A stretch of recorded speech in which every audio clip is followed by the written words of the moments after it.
Kama ni mara yako ya kwanza unatembelea chaneli yetu ya Top 5 Media, tunakuomba ubonyeze neno subscribe, kisha kwa chini itatokea alama ya kengele. Tunakuomba ubonyeze kengele hiyo ili uwe wa kwanza kupokea taarifa katika chaneli yetu. Asante.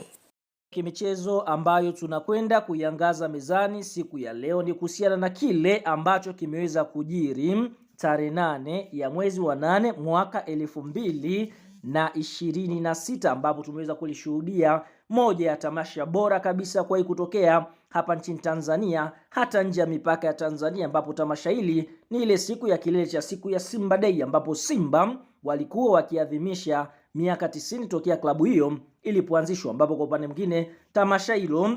iliongozwa na burudani za madj mbalimbali, bila kusahau wasanii mbalimbali waweza kupata nafasi ya kuweza kuperform, ambapo msanii mkubwa alikuwa ni Alikiba ambaye ndiye alifunga show kwa ajili ya wasanii kuweza kuperform zile show zao. Lakini vile vile kulikuwa na MC wakali ambao moja kwa moja waliweza kupata nafasi ya kuweza kusherehesha sherehe hizo, bila kusahau tukashuhudia moja utambulisho bora kabisa kwa kutokea hapa nchini Tanzania, utambulisho wa wachezaji wapya wa klabu ya soka ya Simba na benchi la ufundi, ambapo utambulisho huu moja kwa moja uliweza kuongozwa na meneja habari na mawasiliano wa klabu ya soka Simba Ahmed Ali, ambapo katika utambulisho wake aliweza kuingia uwanjani akiwa amebeba simba wawili ambao wameweza kuweka kwenye cage, bila kusahau kwa upande mwingine alikuwa amevalia kikomando hivi fulani na kuweza kuvuta attention hapa barani Afrika, na tamasha hilo likaweza kufana kweli kweli. Lakini kilichofuatia ni mchezo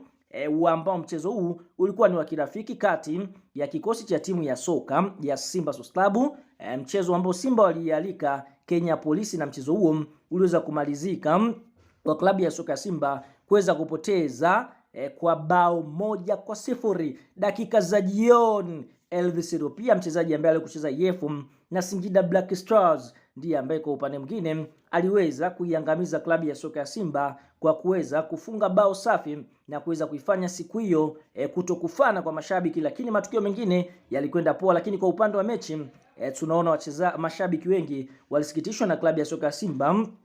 kuweza kupoteza mchezo huo wa kombe la mchezo wa tamasha la Simba Day kwa mwaka 2026. Lakini all in all Simba waliweza kufanya kitu kizuri. Sasa kupitia aliwahi kuwa meneja habari na mawasiliano wa klabu ya soka ya Simba, bila kusahau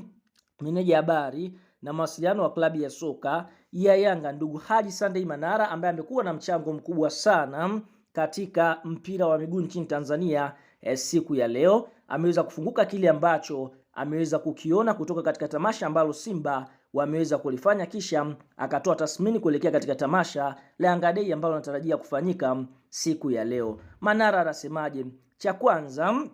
ameweza kuwapongeza Simba kwa ubunifu mkubwa ambao wameweza kufanya chini ya afisa habari wao ambaye hapo kwa upande mwingine ni Ahmed Ali, kwa tamasha zuri na jinsi ambavyo mtiriko ama mpangilio uliweza kufanyika. Kisha Manara,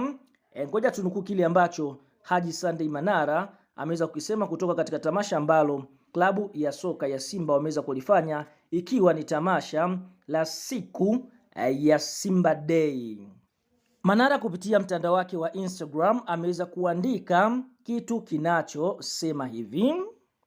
Salam toka kwa semaji la taifa la michezo nchini, Haji Sunday Manara Bugare. Hongereni Simba Sports Club kwa tamasha zuri la jana lenye ubunifu mkubwa na lililosheheni burudani kabambe, ukiachana na matokeo ya kwenye mechi ambayo haikuwa nzuri kwenu. Hakika mmeweza.